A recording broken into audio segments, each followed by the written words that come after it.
Bon, bonjour les amis, j'espère que vous allez bien et que vous avez profité du week-end et que tout s'est bien passé. Bref, on avait un déplacement à Balaidos, naturellement.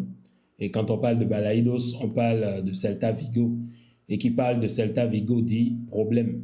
Et qui dit problème dit beaucoup de buts.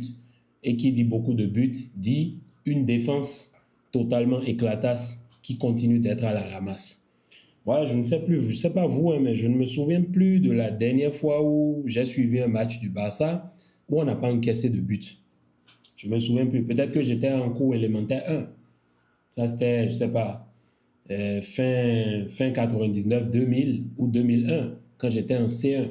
Vous imaginez tout ce temps-là et j'ai jamais vu le Barça faire un clean sheet.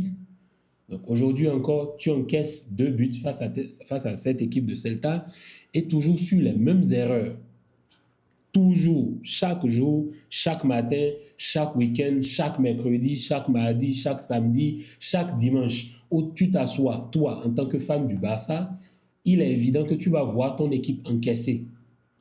C'est un truc que je ne comprends plus. Et franchement, limite, ça commence pas à me vexer, quoi. Parce que, je vous dis, moi, j'étais assis comme ça quand je suivais le match. D'abord, j'étais assis comme ça quand on a commencé par encaisser les buts. Après, je me suis posé, j'étais là tranquille. Je vois, ça marque, ça égalise, ça marque, ça égalise. Et à un moment donné, je me dis, purée, c'est des foutaises, quoi. Parce que ce qui fait le plus mal, c'est la manière dont tu encaisses les buts là. En fait, tu es là, l'équipe adverse, elle est tranquille. Donc, qu'est-ce qu'elle va faire? Je vais faire une démonstration ici. Elle sera là bien alignée. Toi, tu seras en train de toquer parce que oui, toi, en matière de circulation de balles, il n'y a pas de problème. Toi, tu toques, il n'y a pas de problème. Toi, tu auras toujours la possession. Toi, tu sauras toujours jouer au ballon parce que tu as les joueurs qui savent jouer au ballon. Donc, qu'est-ce que l'équipe adverse va faire? Eux, ils seront là. Toi, tu vas venir jusqu'au centre ici. Donc, eux, ils seront là. Au moment où toi, tu presses, tu veux décaler, tu veux faire le malin, comme quoi tu veux tracer la ligne du hors-jeu, tu veux provoquer l'adversaire à aller dans l'hors-jeu. Tu as un joueur ici qui te fait un 1-2 avec son milieu de terrain et qui part avant le centre et qui profite dans l'espace pour aller derrière dans le dos de la défense. Donc, qu'est-ce qu'ils vont faire? Ils iront tout simplement et ils vont être face à face avec le gardien et ils vont punir ton gardien. Dans ce match, je ne peux pas me lever et venir accuser Chesney. De quoi? Je vais accuser Chesney dans ce match de quoi? Non, la faute est à la défense. Et encore une énième fois, on a un match où il y a encore des remaniements tactiques. Il y a encore un remaniement. Ok, Koundé, avec le match catastrophique qu'il te fait la dernière fois, il mérite le banc dans ce match. Mais le problème, c'est que tu changes pratiquement la défense à chaque match. Aujourd'hui, tu as Eric, tu as Araujo qui, pour moi, fait le meilleur match en défense. Tu as Koubarsi et de l'autre côté, tu as Baldé. Tu mets Baldé dans ce match alors que dans le match précédent, il te fait un match catastrophique.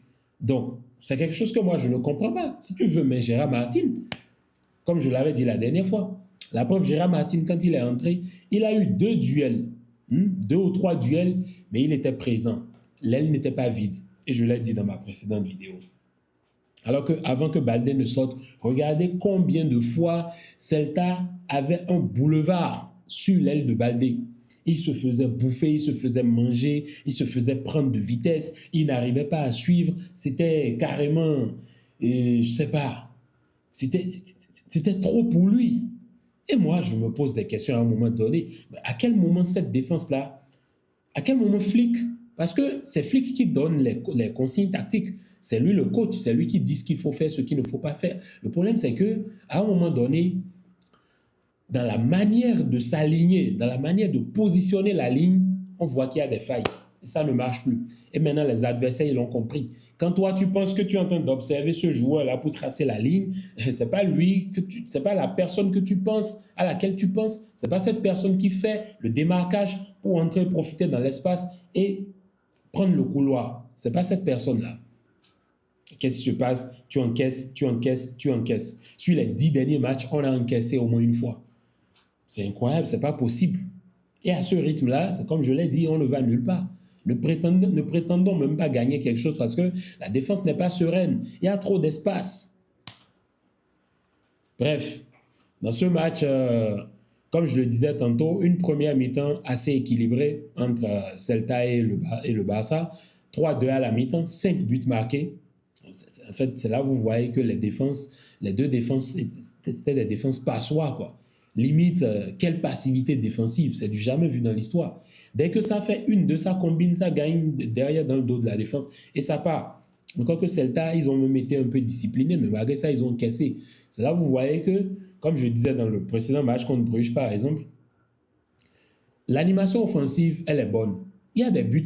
Malgré que Rafinha n'était pas là, malgré que Lewandowski n'était pas là, aujourd'hui Lewandowski titulaire, il y a eu du changement dans le 11 de départ, comme je le disais, avec un 4-3-3, Olmo De Jong et comment il s'appelle là, et devant Fermin, et devant vous avez Rashford, Lewandowski et Lamine Yamal. Il y avait du changement dans ce 11 de départ, mais offensivement, l'équipe a été à la hauteur.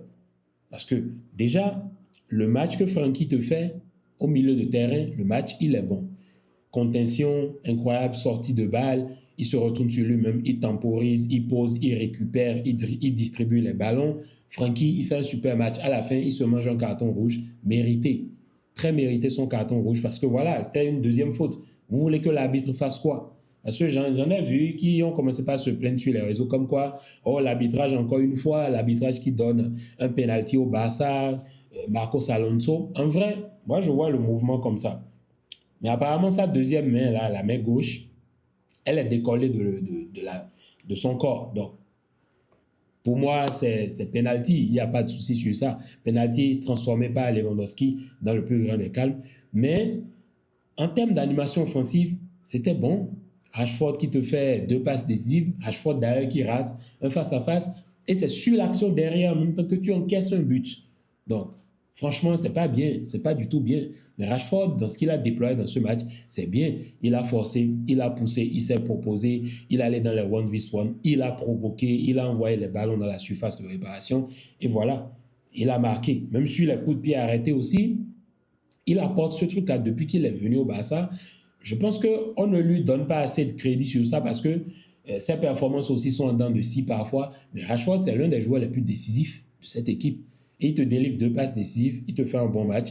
Lewandowski qui te met un hat-trick. Et Lewandowski, il faut en parler parce que Lewandowski, en vrai, il est éternel. Tu peux tout dire, hein. On peut bien lui tomber dessus. Oh, Lewandowski, il n'est plus comme avant, mais bon, regardez son âge. Tu peux avoir 36 ans, 37 ans.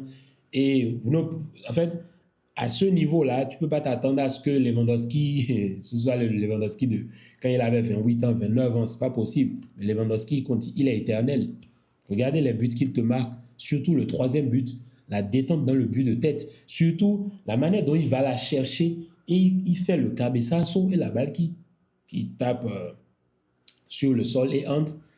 En fait, c'est imparable, quoi. C'est imparable. De l'autre côté, vous avez Lamine aussi qui fait un bon match, qui marque un but, qui sauve même les meubles à la mi-temps, parce que ce but-là, il le fallait à la mi-temps. Parce que si tu vas à la mi-temps et tu es à 2-2, tu ne sais pas ce qui se passe dès l'entame de la deuxième mi-temps. Mais Lamine, il te met un somptueux but et il te fait un bon match. Donc l'animation offensive, elle était bonne, mais c'est l'animation défensive qui n'est pas bonne. Parce que quand tu vois l'équipe dans son ensemble, c'est vrai que ça va toujours toquer, ils ont toujours la possession de la balle, ils vont se retrouver, dans les transitions ce sera bien, il y aura des sorties de balles, même si ce n'est pas impeccable, il y a quand même des sorties de balles qui se font bien. Il y a la transition, tu as des joueurs qui savent te garder la balle, qui savent dribbler, qui savent faire beaucoup de choses, mais en face, quand tu as une équipe qui est létale et qui comprend ton système de jeu, tu vas encaisser des buts et c'est ce qui s'est passé. Regardez cette équipe de Celta, double rideau, concentré, quasi font 1-2. En fait, le truc, c'est de se retrouver rapidement, en 3 passes et se retrouver dans la surface adverse. Parce que le Barça te permet ce genre de séquence de jeu. Le Barça te permet ce genre de choses sur le terrain parce que le jeu, il est ouvert. Tout le monde monte.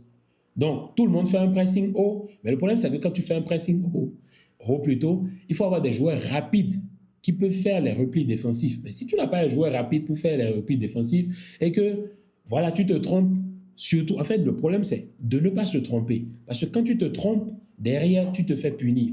Et c'est ce qui s'est passé. Tu te trompes devant, tu places la ligne, ok, tu penses que c'est pour le joueur pour lequel, en fonction duquel tu as pris la référence, mais c'est un autre qui décroche et te faufile derrière. Donc, au final, on s'en prend à qui? On en veut à qui? Donc, en gros, moi, cette équipe de Celta qui a bien appliqué son plan de jeu, regardez le but de Borja Iglesias, en fait, on donne des noms à des joueurs, je ne sais pas quoi, le Barça, c'est incroyable. Carreira qui est un bon milieu de terrain, mais aujourd'hui, c'est un milieu de terrain normal. Mais aujourd'hui, il se déploie, il fait un grand match contre le Barça. Il y a Moriba, qui est notre petit, qui fait aussi un bon match.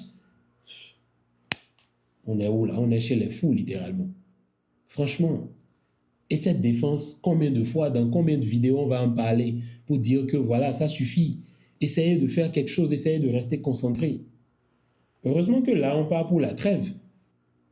Et en parlant de trêve, vous vous souvenez de Koundé qui avait plombé l'équipe de France, qui se souvient? Avec sa ligne du haut, je pense que c'est tellement devenu un automatisme. Et eux tous, dès qu'ils ont un truc en même temps, pas eux tous, ils veulent en même temps se déplacer, faire des trucs. Ça commence à devenir vexant. Chaque match, tu encaisses des buts. Chaque match, tu encaisses des buts. Jusqu'à quand? Dites-moi, vous, dans les commentaires, jusqu'à quand? Dites-moi ce que vous avez pensé de ce match, vos tops, vos flops. Et vous pensez quoi vraiment de cette défense du Barça? Est-ce que cette défense, ça va continuer? Et si elle perdure dans ce sens-là, est-ce qu'elle ne va pas battre un record du nombre de buts encaissés à l'issue de la saison? Parce que c'est incroyable, c'est trop. Bref, bon début de semaine à tous. J'espère que vous allez bien la passer. Et comme d'habitude, un salut à toutes vos familles et portez-vous bien comme d'habitude. Peace.